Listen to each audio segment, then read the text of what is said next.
Beautiful lines. He is the light in the darkness of our life. In the drought of our life, He is that rain which showers. Never underestimate Guru's power. Pranam friends. This is a story about the power of Guru's words. This is also about the power of frustration. This story also reflects that you can only see what is visible, but Guru can see what is invisible. So Innervoicepaathshala, by dedicating this story, wants to tell you guys, always have Guru in your life and never doubt his words, because he is that lifestyle engineer that can create a most giant spectacular tower from the bricks of your life. This is one of the incidents of Vajra Swami's life. For those who don't know who Vajra Swami is, he was a great Jain monk in the history of Jain Shashan. In cradle, he learnt 11 angs. Now you might be wondering what angs are, right? In easy language, ang means parts.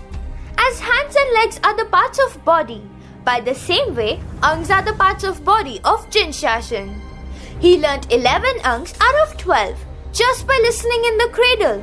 Isn't it amazing? Now let me explain practically the amount of knowledge he had. For example, let's talk about the first ang, Acharya Sutra. In total, it has 18,000 chapters, and first chapter consists minimum of 510,884,621 shlokas only. Just imagine, totally 18,000 chapters in Acharya Sutra consists of how many shlokas? Calculate. And as the number of ang increases, the amount of information also doubles. Like this, he learned 11 angs just in the cradle. By this you can imagine what a mastermind Vajra Swami was. Now, in today's story, we are going to talk about that incident when Vajra Swami's soul was in Mother Sunanda's womb and his father Thangiri took Diksha under Arya Sihagiri. As the time went by, Sunanda gave birth to a very handsome boy. He was lovable to all and everybody liked him at the very first glance. Sunanda celebrated his first birthday. She felt better that at least she had some company. But this happiness did not last too long. As some ladies from the neighborhood were visiting her, they started talking about her husband.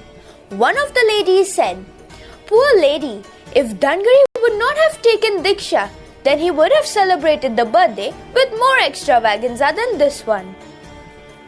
The child, although a baby, heard the word Diksha and started thinking as if he had heard the word Diksha before.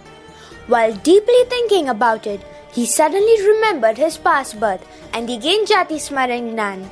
He wanted to take Diksha at that very moment to uplift his soul. So, he thought of becoming a monk just like his father. But he realized that he was just a baby who couldn't talk and his mother would not let him go because he was her only hope and joy for her. So what could he do? He started thinking about what he should do in order to get her permission.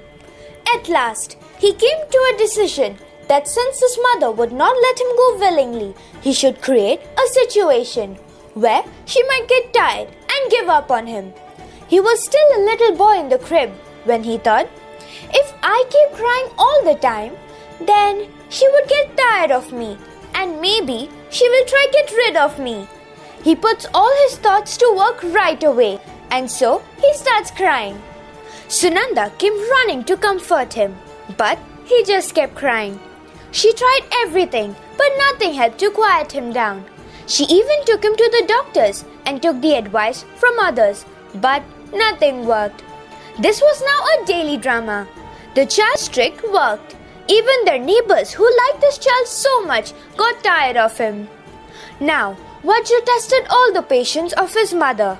Finally, his mother was so much fed up with him that she started thinking about how to get rid of him. Sunanda started crying out of helplessness and she was filled with sorrows. Then she started thinking, "Poor me, I've given birth to this child, so I cannot even kill him. Better, when the child's father comes here, I will give this child to him and will be relieved. And I'll at least live happily. This son is not giving me any kind of happiness, even for a second. What will I do with him? If now only he's troubling me so much, he leaves no hopes for the future. I cannot even imagine what will the situation be as he grows older. So now, days passed. Dhangiriji, Arya Shamit and Arya Sigiriji visited the city. Sunanda came to know about it and thought of giving away her child to his father. The devotees welcomed them with a pimp and pomp in the city. Acharya gave his preachings about the religion to all. It was now time for Gotri. Dhangiriji and monk Arya Shamit asked for permission from Arya Sigiriji to go for Gotri. That time, Arya Sigiri said, Dhangiriji, today you will get Mahalabh. As you can accept Acharya things every day, today you can even accept Saachee things. Now for those of you who don't know what Saachee and Acharya means non-living and Saachee means living. Arya Sigiri was very knowledgeable and he knew what alms Dhangiriji was going to get. So he gave him his permission to go ahead. Although Dhangiriji did not understand what his guru meant, but he left to go for alms by saying Tahati. Tahati means as you say. On the route to different houses, they arrived at Sunanda's house, and as a monk's code of conduct, he said Dharmalabh, which means you may attain religion. Sunanda recognized his voice. She welcomed Dhangiriji and expressed her happiness to see him again. She invited them to enter the house for alms. Meanwhile, the young boy also heard monk Dhangiriji's words Dharmalabh, so he thought that today was finally the day that he was waiting for such a long time, and this was the best opportunity for his trick to work. So he once again started crying madly. This irritated his mother and she told the monk, "You're lucky to be able to uplift your soul, but I'm tired with the burden of your child. He does nothing but cries. He does not even let me rest and I'm very unhappy. Please accept him so that there'll be some peace in the house." Now, the child heard these words and he was very happy in his mind. He hoped that the monk would accept her proposal. Monk Dhangiri remembered the words of his guru, spoken right before he left for alms. Now he understood what his guru meant and he said, "Sunanda, if you really want to give away this child, then I'll accept him. But think twice. Once you give him away, you would not be able to get him back. You will have no rights on this child after that." On hearing this, the child started crying even louder. She said, "In evidence of all my friends and community, I'm saying that I do not want to hear this crying anymore. I'm so sick and tired of him that I do not want him around at all. I wish I would not see him even in my future life. You can take him forever." She picked up the child and put him in the monk's potholder bag. As soon as the boy was given to the monk, he stopped crying and started smiling. Sunanda was surprised by this and kept staring at the boy. But she was determined to give him away. The monk left with the child to go to the Upashraya. An Upashraya is a place where monks stay for a short period of time. Arya Sigiri saw that monk Dhangiriji was carrying something heavy, so he asked him as if he did not know what was going on. When monk Dhangiriji opened his bag, Arya Sigiri saw the handsome smiling boy. Since he was so heavy and Dhangiriji's bag was rolling down, Arya named him Vajra Swami.